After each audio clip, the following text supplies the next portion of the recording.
Hello guys, for today's video ay ating pag-uusapan ngayon yung morning anxiety. Request ito ng ating munting subscribers, no. So ngayon ko lang nagawa ng video muli. Kwento ko sa inyo yung time na nararanasan ko ito. So panoorin mo ang video na ito, maaaring makapulot ka ng konting knowledge kung isa ka man ngayon sa nagsasuffer ng anxiety disorder.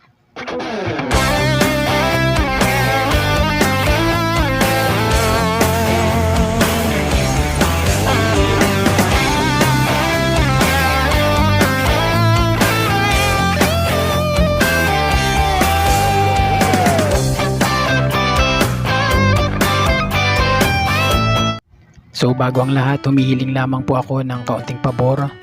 Humihiling po ako na sana ay don't skip ads po. Nakatulong na po kayo sa akin, nakatulong na rin po kayo sa mga kapwa natin nagsasuffer ng anxiety disorder. Maraming salamat po. So disclaimer lamang po tayo mga classmate. Ang aking itinuturo po sa inyo ay aking personal experience pagdating sa anxiety disorder. Hindi po ako doktor, hindi po ako eksperto, lalong-lalo na po hindi po ako espesyalista. Ito ay base lamang po sa aking personal experience patungkol sa anxiety disorder dahil minsan din po akong pinadapa nitong disorder na ito. So maraming salamat po. So back to topic na tayo, no. Morning anxiety. May mga time na nararanasan ko ito, no. Ito yung bago pa yung anxiety disorder sa akin. So hindi ko pa alam kung ano yung mga nangyayari sa akin. Marami pang katanungan pagdating sa aking isipan. Kung baga bago pa lang si anxiety disorder sa akin. Nararanasan natin ang morning anxiety na ito. Syempre, isang dahilan ay bago pa lang yung anxiety disorder natin, bago pa lamang yung nervyos natin, bago pa lang natin na-experience. So lahat ng mga sintomas nito ay hindi pamilyar sa ating pakiramdam, kaya nararanasan natin yung mga maraming sintomas, konting paramdam niya lang nandun na tayo sa nagko-confess kagad na baka may malubha akong sakit. Madalas tayo matakot. Normal yan kapag bago pa lang yung anxiety disorder mo. Kami man ay dumanas kami sa ganyan. So ikwento ko sa inyo yung nararanasan ko pa lamang itong morning anxiety na ito. Dati gusto ko lang ipagbigay alam sa inyo na pumasok ako ng trabaho na napakalakas pa ng aking anxiety disorder noon nung nag-start akong pumasok ng trabaho, kasi nag-leave ako ng almost 2 months dahil halos hindi ko na kaya yung nangyayari sa akin 2 months. So bumalik ako ng trabaho noon na napakalakas pa ng aking anxiety disorder. Yung morning anxiety na ito, yung tipong gigising pa lamang ako ng umaga, no. Ang sama-sama na ng pakiramdam ko, yun, nanlalambot na kagad ako, nandiyan na mararamdaman ko na kagad yung hilo, nararamdaman ko na kagad yung panghihina kahit na napakalakas naman ng ating katawan, pero hindi natin mawari kung bakit tayo nanghihina, kung bakit tayo nanlalambot. So pagkagising ko pa lamang yan, no. 4 AM ako dati nagigising ng madaling araw para pumasok ng trabaho. Nandun na kagad yung bigat ng aking ulo. Yung tipong pagkagising ko pa lamang, nandyan na kagad yung mga pangit na pakiramdam, mga sintomas. Nanlalambot na kagad ako na parang lobat na lobat. At ang nakakainis pa nun yung hilo at yung bigat ng ulo talaga. Yung tipong hanggang dito. Talagang pagkagising mo pa lang, yung tipong naranasan ko noon na parang yung pahinga ko lang is yung tulog na maikling oras, no. Kasi that time matutulog na ako ng 10 PM, makakatulog na ako noon. Tapos gigising ako ng 4 AM. Parang yung tulog ko, yun lang yung pinakapahinga ng hilo ko. Yun lang yung pinakapahinga ng bigat ng aking ulo.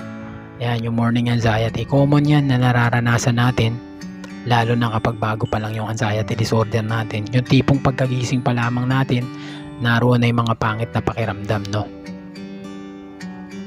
Naroon na. Yun nga, isa sa sinabi ko kung bakit natin nararanasan ito, unang-una, no, bago pa lang yung anxiety disorder mo. Kumbaga, hindi mo pa siya tanggap, marami pang question mark pagdating sa isipan mo, marami pang pag-aagam-agam sa isipan mo. Nararanasan natin ito dahil napakarami pang pag-aalala pagdating sa isipan mo, especially napakarami pag-aalala pagdating sa ating kalusugan, dahil naiisip mo na baka may malubha ka ng sakit. Ayan yan yung mga dahilan kung bakit nararanasan natin itong morning anxiety, especially hindi pa natin tanggap yung ating anxiety disorder, at bago pa lamang yung anxiety disorder na nararanasan natin, bago pa lang.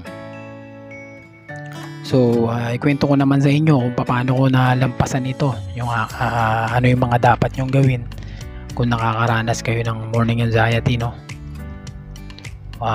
Katulad ng katulad ng mga sinasabi ko noong una, no, dapat talaga lumalim ka muna kay anxiety disorder.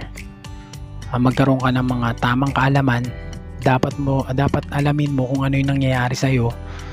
Na syempre unang-una yan, malalaman mo yan pag nagpa-check up ka, no. Doon ka kasi maliliwanagan kung ano nga ba yan, kung may malubha ka bang sakit o kung ano man itong nararamdaman mo, no. Sa pagpapa-check up mo, doon mo malalaman kasi ang lahat, no. So ayan yung una-una mong gagawin talaga. Kailangan mong malaman kung ano yung nangyayari sa iyo. Para nang sa ganun, kapag nagpa-check up ka, nalaman mo ngayon na anxiety disorder yung nararamdaman mo at wala kang malubhang sakit, doon unti-unti mapapanatag yung isipan mo. Paunti-unti yan, talagang magkakaroon ng kaliwanagan sa isipan mo na wala kang malubhang sakit. Pangalawa na gagawin mo, kailangan mo siyang suungin talaga. Yan talaga yan, mahirap talaga yan, yung tipong pagkagising mo ang sama na kagad ng pakiramdam mo. Paano ka magpapatuloy, no? Kasi ang sama nga ng pakiramdam mo, paano ka papasok ng trabaho, masama nga yung pakiramdam mo. Isa sa in-apply ko dati, no, kahit anong sama ng pakiramdam ko, pasok pa rin ako ng trabaho. Dalawa kasi yan, mamimili ka. For example, gumising ka na masama yung pakiramdam mo, no, dalawa yan, mamimili ka. Kung gugo ka, kung papasok ka, o mananatili ka lang sa bahay, sa kwarto mo. Dalawa yan yung pagpipilian mo. Para sa akin, ang pipiliin mo, go ka pa rin. Ayan yung isa sa in-apply ko. Pumasok pa rin ako kahit na napaka bigat ng nararamdaman ko. Nandyan yung hilo, nandyan yung panlalambot. Sa umaga pa lang pagkagising ko, go ako, sabi ko talagang ipinagpapat sa Diyos ko ang lahat talaga. Hiling kaagad ako, Lord, bigyan niyo ako ng tapang at lakas sa buong maghapong ito na harapin ito ng maging matagumpay ang buong maghapong ito. Sa tulong mo, Lord, wala ako kundi dahil sa tulong mo. Gabayan mo ako sa buong maghapong ito. So yun, mamimili ka sa dalawa. Kailangan ng piliin mo dun ka sa wag ka magpapatalo, no. Kasi kung masama yung pakiramdam mo pagkagising mo pa lang, hindi ka pumasok, hiniga mo yun, nagpatalo ka sa kanya, no? Nagpatalo ka. Hanggat sa susunod na araw, gagawin niya uli yun sa'yo. Pagkagising mo muli, tutuksuhin ka na naman niya na masama yung pakiramdam mo, nanlalambot ka.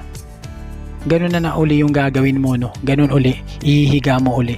So wala kang mararating, no. Again, lagi ko sinasabi, mamimili ka sa dalawa, no. It's either na susuko ka o gusto mong gumaling. Sa dalawang yun.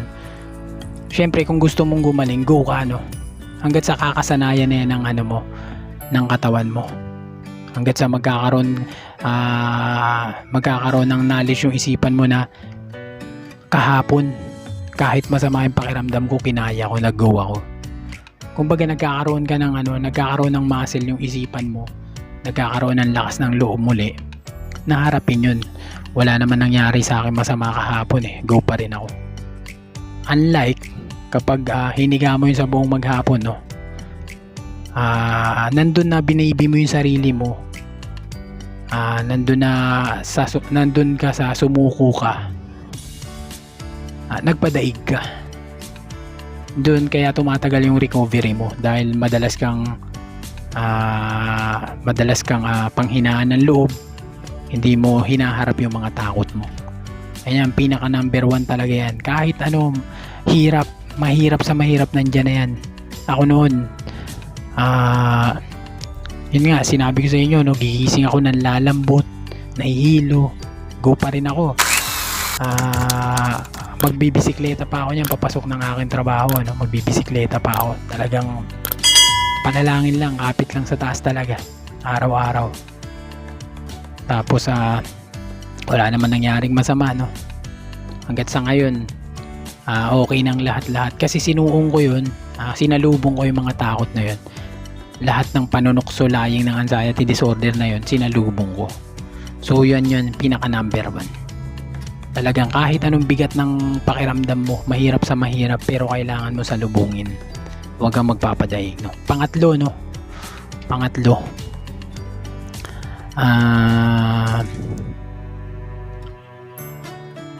syempre, isa sa nagiging dahilan din kung bakit nakakaranas tayo ng morning anxiety, syempre inaabuso natin yung katawan natin, no? Inaabuso natin yung katawan natin, katulad ng nagpupuyat ka at hindi ka natutulog sa tamang oras, katulad ng hindi mo kinakalma yung isipan mo, no? Napakaraming pumapasok, mga pag-aagam-agam, mga stress, hindi mapayapa yung isipan mo. Isa yan sa nagiging dahilan kung bakit nakakaranas tayo ng anxiety morning anxiety. Tapos isa pa yung hindi mo pagkain ng masusustansya, hindi sapat yung mga kinakain mo, no? Yung kasi nagiging dahilan kasi niyan, syempre marami kang kinatakutan, maging sa pagkain talaga, tinakot ka maging sa pagkain, no? Kaya halos hindi mo na maharap, wala nang sustansya yung mga kinakain mo, kulang na sa potassium yung mga kinakain mo, kaya nangihina ka. So number 3 yan, kailangan wag mong abusuhin yung sarili mo. Kumain ka na masusustansya, no? Palakasin mo yung sarili mo, mental, emotional, physical, higit sa lahat spiritual talaga yan. Kailangan mo palakasin yan, nang sa ganun hindi mo mararanasan yung morning anxiety na yan. Talagang sa umpisa talaga, kung bago pa lang yung anxiety disorder mo, isa sa pinakadahilan talaga yan. Kung bago pa lang yung anxiety disorder mo, madalas ka makaka-experience niyan.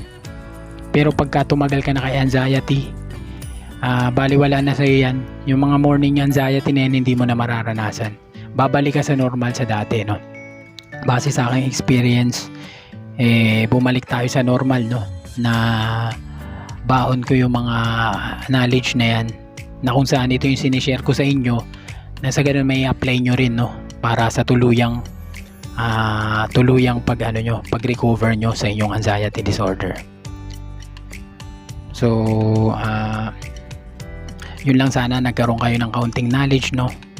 Kaunting kaalaman na akin na-share sa aking personal experience, no?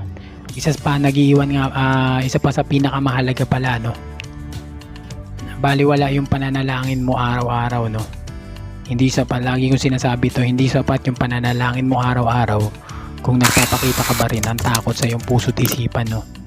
Kailangan yung pananalangin mo, sabayan mo ng 100% na pananampalataya, na kung saan hindi ka nagpapadaig sa mga lying ng anxiety disorder, na kung saan pinapakita mo na kaya mong gumaling, na kung saan pinapakita mo kay Lord na ang 100% ng iyong pagtitiwala sa Kanya, na hindi ka natatakot sa kahit anong pananakot o panunukso ng anxiety disorder, no? Ayan, yan sa mga ina-apply ko at lagi kong itinuturo sa inyo, no, na hindi sapat yung pananalangin. Kailangan magpakita rin tayo ng tapang, lakas ng loob. Ipakita natin kay Lord na, Lord, kaya ko po, kakayanin ko po ito, Panginoon. Lagi po kayo nandyan, nakagabay sa akin at hindi po ako matatakot. So maraming salamat guys sa muli nyong panonood ng ating video. Patuloy nyo suportahan ang ating munting video nang sa ganun marami pa tayong matulungan. So maraming salamat po. See you in my next video guys. Salamat.